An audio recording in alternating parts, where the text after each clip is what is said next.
15 अगस्त के स्वाधीनता दिवस के अवसर पर प्रधानमंत्री नरेंद्र मोदी ने लाल किले से देश को संबोधित करते हुए कहा कि देश की प्रगति अब बहुत तेज गति में हो रही है और उन्होंने कहा कि अब now we are unstoppable, the world is watching us, we are tireless. India एक विश्व मित्र की रूप में इंडिया हैज इमर्ज्ड, तो उस तरह का दर्जा इंडिया को मिल गया है, भारत को मिल गया है दुनिया भर में। तो इस तरह से उन्होंने अपनी कई कामयाबियां गिनाए, कई उपलब्धियों के बारे में उन्होंने जिक्र किया।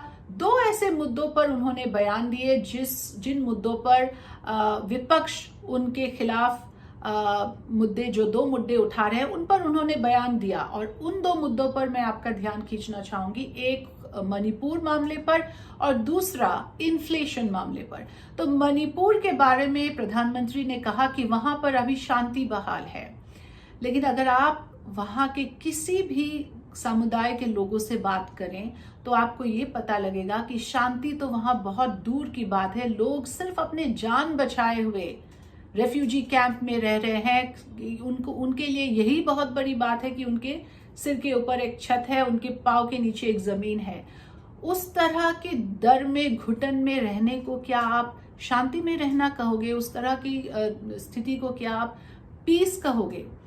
तो ये एक बड़ा सवाल है। दूसरा, उन्होंने इन्फ्लेशन के बारे में कहा, जो आम सामग्री में कीमतों की बढ़ोतरी हो रही है उसके बारे में उन्होंने कहा कि दुनिया भर में अभी इन्फ्लेशन से लोग जूझ रहे हैं और इंडिया भी इसी दुनिया का हिस्सा है, तो जाहिर सी बात है कि इन्फ्लेशन का प्रभाव हमारे ऊपर भी पड़ा है। बहुत इंटरेस्टिंग ये है कि उस समय जब प्रधानमंत्री ये भाषण दे रहे थे, तो जब मैंने अखबार उठा के देखा उसी दिन 15 अगस्त के दिन, तो मुझे ये हेडलाइन नजर आया, vegetable price spike pushes July retail inflation up to 7.4%।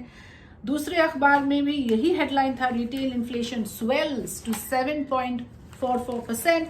मतलब ये कि जो खाने की सामग्री है उस पर कीमतों की बढ़ोतरी का एक पूरा जो है डेटा उसी दिन अखबारों में निकला है। और मैं आपको दिखाना चाहूंगी, prices soar again pushed by rising food prices. July saw the highest monthly inflation in 15 months. और इसमें अगर आप देखें द ब्रेकडाउन जो आप दिया हुआ है, vegetable prices 37.3% increase, serial prices 13%, pulses 13.3%, spices 21.6%, overall food inflation 11.5%। मतलब ये कि आपकी रोजमर्रा की जिंदगी में जो सामान आप खरीदते हैं, जिन चीजों को आप कंज्यूम करते हैं, pulses, cereal, rice, spices, vegetables, इन सब चीजों की कीमतों में हाईएस्ट एवर प्राइस राइज दिख रहा है। मतलब ये कि जो आपकी आमदनी है, पहले उतने ही पैसों में जो सामान आप खरीद सकते थे, अब उससे बहुत कम सामान आप खरीद पाओगे। और उसका नतीजा क्या होगा? ये कि या तो फिर आपकी कमाई में बढ़ोतरी हो, या तो फिर आपकी आमदनी में बढ़ोतरी हो, या फिर आपको अपना लाइफस्टाइल जो है उसको लोअर करना पड़ेगा, उसके स्तर को नीचे लाना पड़ेगा, कम चीजें खरीदनी पड़ेंगी, क्योंकि उतने ही पैसे में आपको उतनी ही सामान, उतना ही खाने का सामग्री मिलने वाला है। And what is going to happen because of that? Your standard of living is going to fall. आप उतना सामान अभी नहीं अफोर्ड कर सकते हो उतने पैसे में। सो जब आप कहते हो कि बहुत प्रगति देश की हो रही है, तो जूम इन करके अगर आप किसी भी घर के हाउस होल्ड के अंदर देखें तो कहाँ है प्रगति? अगर आपके रोजमर्रा की खाने के सामान के लिए आपको अभी ज्यादा पैसे देने पड़ रहे हैं, आपके लाइफस्टाइल में, day to day ease of living में कोई इंप्रूवमेंट नहीं है, तो प्रगति कहाँ है? ये मैं आप पे छोड़ना चाहती हूँ। आप इस पर सोचिए और देखिए कि ये क्या अमृतकाल यही है? क्या ये खुशहाली है?